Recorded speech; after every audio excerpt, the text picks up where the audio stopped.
Hi, my name is Ryan, and I'm a 32-year-old man, returning home after 3 years serving as a Navy SEAL. You'd think I'd be used to the mix of emotions that come with it. The plane's descent feels both familiar and surreal, like the beginning of a long overdue reunion with the life I left behind. Decked out in my uniform, it's not just a garment, it carries the weight of experiences, challenges, and a commitment that goes beyond words. As the wheels touch down, I can't help but wonder how much has changed and what awaits me on the home front. Little did I know, the journey from the airport to my doorstep would kick off a series of events I never saw coming. So there I was, heading home after 3 intense years as a Navy SEAL.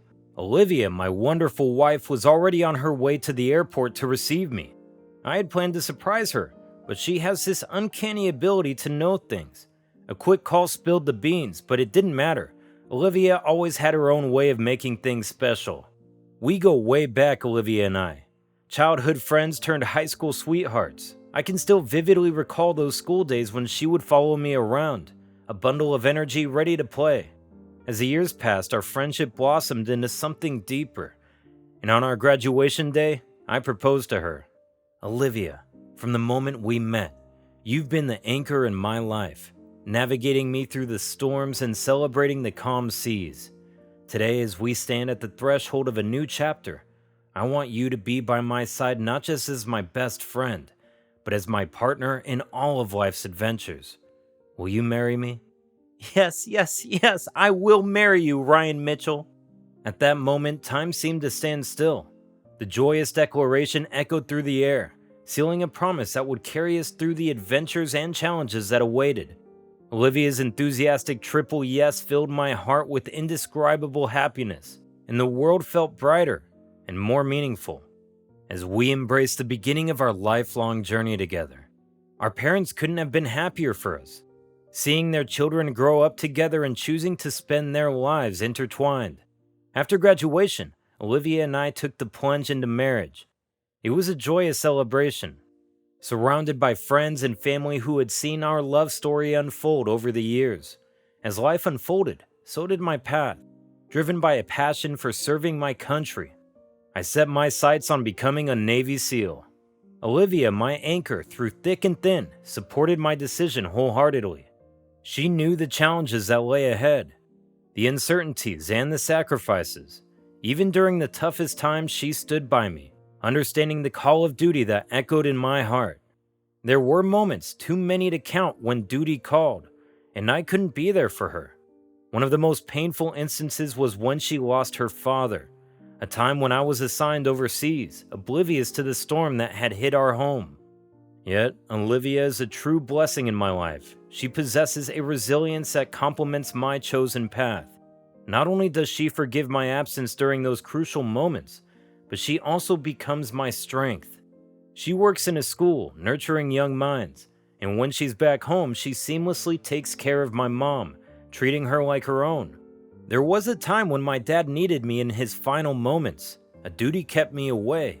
Olivia, my unwavering partner, stepped into my role in the family, providing the love and care that I wished I could have given.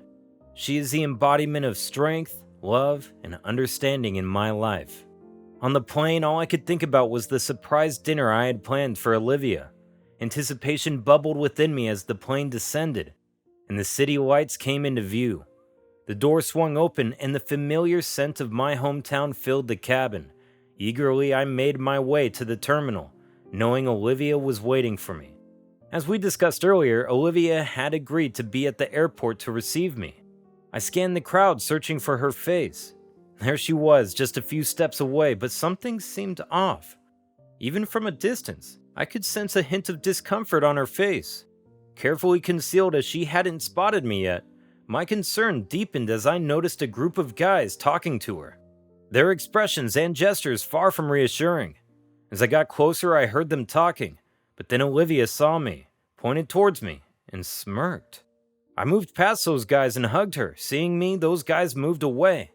I asked her, Olivia, who are they? I don't know them. They were just random guys hitting on me. Don't mind them. Let me see you first. During the drive with Olivia behind the wheel, curiosity about the encounter at the airport got the better of me. I turned to Olivia, my concern evident in my voice. Olivia, what did those guys say to you back there? You seemed really uncomfortable. Olivia took a deep breath, her eyes reflecting the annoyance she had concealed earlier. Well, the first one walked up and said, "Hey, aren't you too beautiful to wait here for someone?" Seriously? Yeah. And then the second one, feeling all confident, goes, "Why don't you come with us?" He even tried to get closer. Unbelievable. What did you say? I told them my husband is on the way. Don't try your luck here. That's my girl. And then the third guy had the audacity to say, "We aren't that bad. What do you think about me?" You handled it perfectly. The tension from the airport encounter melted away as we shared a laugh, grateful for each other's presence and the unspoken understanding that defined our relationship. As we continued our conversation, I became aware of a car trailing us. The tinted windows made it difficult to discern who might be inside, but Olivia's intuition kicked in. While glancing at the rearview mirror, she said, "I had a feeling that it was those guys." This is too much. Ryan, please. Let's not escalate things. We don't know what they want. And getting into a confrontation might not be the best idea. It depends. Depends on what?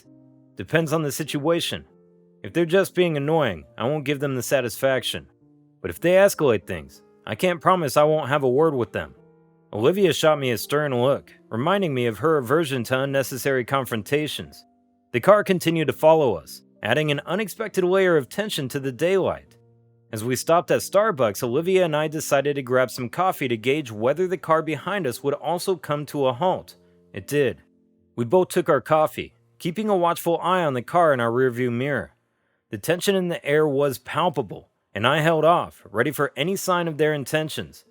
The situation felt like a chess game, each move calculated, waiting for the opponent to reveal their strategy. The drive home felt increasingly uncomfortable, shadows of the guys trailing us lurking at every turn. They stopped at a corner near our neighborhood, their car a silent sentinel watching our every move. Olivia sensed my tension, took my hand, and spoke with a quiet resolve. "We'll call the police if they keep this up. Let's get inside. Your mom is waiting." Okay, let's get inside. Home greeted us with its familiar embrace, a refuge from the unsettling presence outside. Evelyn, my mother, welcomed me with tearful eyes and a warm embrace. The house was filled with an air of anticipation, and I couldn't wait to catch up with Olivia on the events that unfolded in my absence. Sitting together in the cozy living room, Olivia began sharing stories about her work, our friends, and the countless moments she wished I had been there for. The joy of being reunited mingled with the ache of missed opportunities, but Olivia's resilience and love shone through, bridging the gaps time had created. As the night settled in, Olivia excused herself, promising to whip up a meal that would rival any gourmet restaurant. Left alone with Mom, I couldn't help but express my gratitude. "Mom, I can't thank you enough for taking care of everything while I was away." "You're my son, Ryan. Taking care of things is what mothers do." "Olivia and I managed just fine. I missed you so much, Mom. I wish I could have been here for you and Olivia." "Life has its twists and turns, dear. What matters is that you're back now, and we can create new memories together." As the evening unfolded, the three of us shared laughter, stories, and a hearty meal prepared by Olivia. The sense of being home, surrounded by the people I loved, filled my heart with a deep sense of contentment. Little did I know that the journey of reconnecting with my past and building a future would hold more surprises in the days to come. After dinner, feeling all riled up, I took Bailey, our dog, for a walk. No sign of that darn car. Seems like they called it a night. Woke up the next morning, hit the pavement for my usual run, and stuck to the routine. No sign of those creeps. But guess what? After a few days, Olivia reveals that she's been spotting that same car outside her school every time she comes home. At first, she brushed it off, but now she confides in me, expressing that it feels like they're following her everywhere she goes. What's eerie is that they never come out or show themselves. Instead, they maintain a discreet distance, making it seem like they're not really tailing her. "Ryan, I didn't see anyone in the car, so I wasn't sure who that was." "Don't worry, tomorrow I'll drop you off and pick you up. I'll deal with them my way." "Maybe I'm thinking too much. Maybe it's nothing like that." "Better be safe than sorry. I still won't take a chance. By the way, those guys, what do they look like? I didn't see their faces clearly. They were quite young. Looked like college students who skipped classes. Alright. The next day, I decided to drop Olivia off at her school and stay vigilant to spot that elusive car. In the morning, nothing seemed out of the ordinary. However, as the dismissal time approached, there it was, pulling up near the school parking lot. I immediately call Olivia. Olivia, take a cab. I can't come to pick you up now. What happened? You said you'd pick me up. I'll tell you everything later. For now, don't wait for me and just take a cab. Oh, okay. See you at home. I love you. Love you too. Deciding to play detective, I thought, why not give them a taste of their own medicine? Armed with a sneaky camera, I shadowed those mysterious guys just like they'd been doing to Olivia. And you know what? Olivia was spot on. They were tailing her everywhere. From the busy city streets to the quiet nooks of our neighborhood, I kept my eyes peeled, catching their every move. The night unfolded and I used my skills to dig into who these shadowy characters were. Their steps, their turns, I got it all on record. After all the detective work and finding out who those mystery guys were, I decided to shake things up a bit. Instead of barging into their territory with fists flying, I thought, why not play it cool and let them squirm a bit? So I set up this surprise dinner for Olivia, right at the restaurant, where one of those guys worked. Sneaky, huh? I got home to tell her. Olivia, guess what? I've got a little surprise for you tonight. A surprise? What's going on, Ryan? Well, how about we ditch the usual dinner plans and head to this new place? Trust me, it's going to be unforgettable. Alright, you've piqued my interest. Let's do it. We walked in, the place humming with its usual restaurant vibes. Olivia, completely clueless about the chess game I had going on, just thought it was a regular dinner out. As the night unfolded in that dimly lit restaurant, I couldn't help but savor the anticipation hanging in the air. Olivia, engrossed in the menu, was still in the dark about the intricate chess game I was playing with the mysterious figures. The waiter, Mike, approached our table, his face caught between recognition and a hint of fear. What would you like to order, sir? Hey, Mike. The color drained from Mike's face, and for a moment, time seemed to pause. Then, with a visible effort, he composed himself and came forward. Olivia, now intrigued, looked up from the menu. How do you know my name? Didn't you remember? Olivia, visibly confused, questioned our connection. I gave her a wink, a silent signal to play along. Oh, that guy is him. I don't remember. You don't remember? I beat the shit out of you at our school. Olivia, catching on to the game, played her part seamlessly. Oh, Mike, right. Babe, you beat him so much that day that he got hospitalized. You broke his nose. How's your nose, Mike? Mike, still trying to feign forgetfulness, squirmed uncomfortably. I don't remember any of that. I think you got the wrong person, sir. Really? Aren't you Mike? I am Mike, but I don't think we were in the same school. Right. That's why I thought you had no reason to follow Olivia to her school, right? Olivia understood what I meant and she looked at Mike and said, Mike, I thought you wanted to say something. That's why you followed me all the way. No, ma'am. I have no idea what you're talking about. Will you give me your order? From the corner, the restaurant manager was looking at us. He came over. May I help with anything, sir? Ma'am? Mike's hair stood on end. Nope. It was just a misunderstanding, right, Mike? Ah, yeah. As we munched on our food, I kept an eye on our waiter, Mike. He was serving us, seemingly oblivious to the fact that the tables were turned. I could sense a discomfort under his calm exterior. Over dinner, I played my cards strategically. There was no need for a physical showdown when you could mess with their heads, right? Olivia enjoyed her meal, patiently waiting for me to spill the beans after realizing the game I was playing. The air was thick with suspense as I navigated the delicate balance of revealing the truth without causing a scene in the bustling restaurant. The rhythmic clinking of cutlery and the murmur of other diners provided the soundtrack to this clandestine confrontation. Olivia excused herself to the restroom, leaving me with a perfect opportunity to address Mike, the guy who had been tailing my wife. I approached, pulling him to a corner near the men's room. With a playful tone, I laid down the rules. Mike Turner, if you ever come or show up near my wife or my home, I will smash you like those peas. Do you understand? Caught off guard and sweating, Mike could only nod in fear. I pressed further, seeking answers. Now tell me, why were you and your friends Leo and Jamie following my wife? Mike stammered, shifting the blame to Leo. I had no intention to do that. It was Leo's doing. He just does things for fun. For fun? Mike nodded again, visibly scared. I decided to make things clear, emphasizing the consequences. Look, Mike, I've recorded your confession on this camera. You see? And you know what will happen if you show up near my wife, right? Mike couldn't say anything, only nodding in agreement. Don't give a heads up to your friends about our little interaction. Or do you know what will happen? Say it. Okay. After that, Olivia and I left the restaurant. On the way, Olivia shoots me a knowing look. We've known each other since childhood, and there's nothing that can be hidden from her. Even though she doesn't say it, I can sense her thoughts. She wants to know what's going on. I decided to tell her some of it, otherwise she'll be worried. Tell me. Okay. So as you know, that guy was one of them who was tailing you.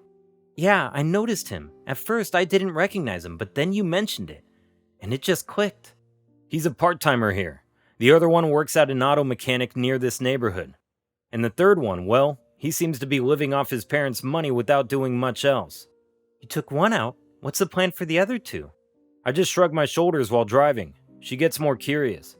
Come on, I know you're up to something. I'll just talk to them nicely. Oh, like you would.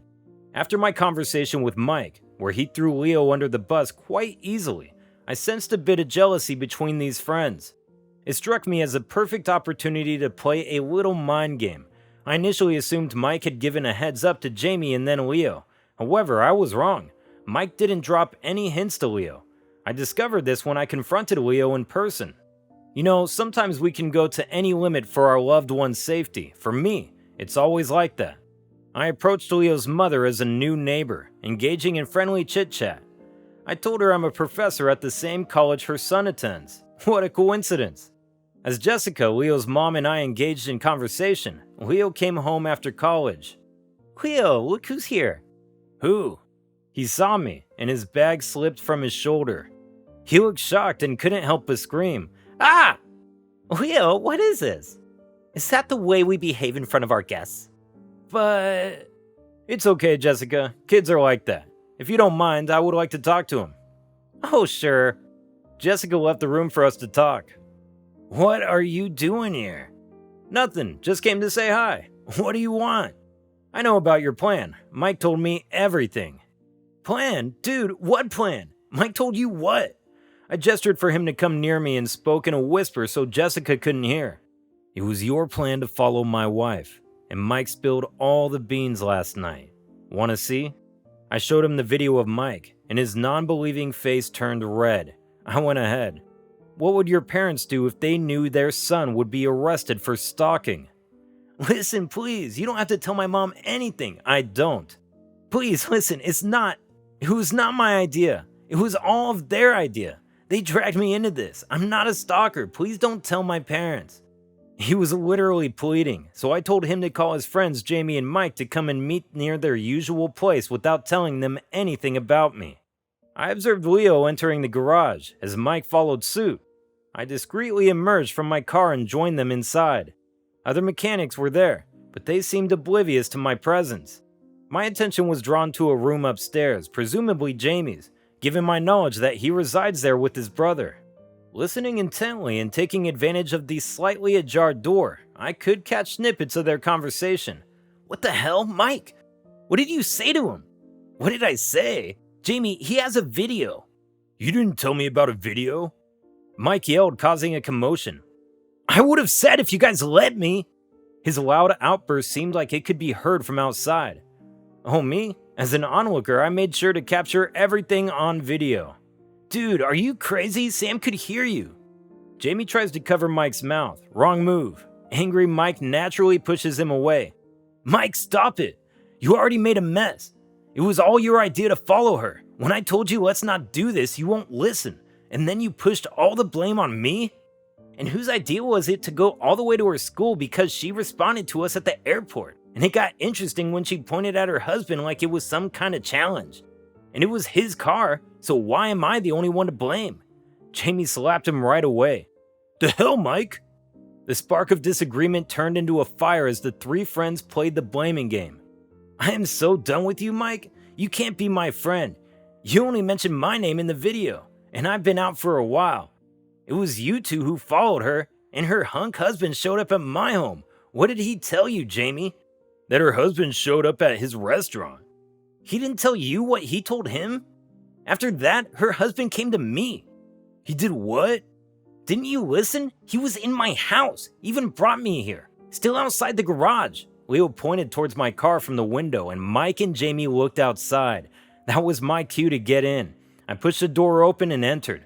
Hello, guys. Did I interrupt your conversation? The three of them looked at me like deer caught in headlights. What? Cat got your tongue? Leo, maybe your mom can wait. And Jamie, your brother Sammy is in a good mood. He won't kick you out today. But Mike, tell me one thing. Why did you want to take trouble for yourself? Looks like you don't want to save this part-time job of yours, which you got because of Jamie. You always cause trouble for your friends who give you money when you're out of it. And Jamie also gave you his car to stalk people. I'm really jealous of having friends like you. Mike still pushed his luck. I didn't do anything. Oh, come on. I rolled my eyes and showed him the video. You confessed everything with your own mouth, Mikey. Jamie, you, and Leo, all three of you. I've collected enough evidence even if this video won't be accepted as evidence to send you to jail. I collected all the CCTV footage of your whereabouts, the gas stations, and the footage of my neighborhood to my wife's workplace. And if you ever get out after bail, I can still find you and beat the shit out of you all. So, if you don't want to face the consequences, you will follow my advice. Stay away from my wife, her workplace, my home, and my neighborhood. If any one of you shows up anywhere I mention, I will post this online. You know what it could do to you, right? All three of them shockingly just looked at me, and I was getting bored with their reaction. What? Do you understand what I said? Three of them all together nod. Say it! We won't show up! I looked at them one by one. I promise. I would never show up. I stared at Mike for 2 more seconds, and I saw them give up. Me too! I'm leaving for now. Behave, all of you. Their expressions revealed complete surrender. This incident not only imparted a crucial lesson, but also shattered their friendship. Following that, I went to pick up my wife, Olivia. Well, I didn't see that car today. You won't see that ever again. Olivia looked at me suspiciously, and as always, I shrugged my shoulders. You sound too sure about that. Maybe. With that, we drove off towards home.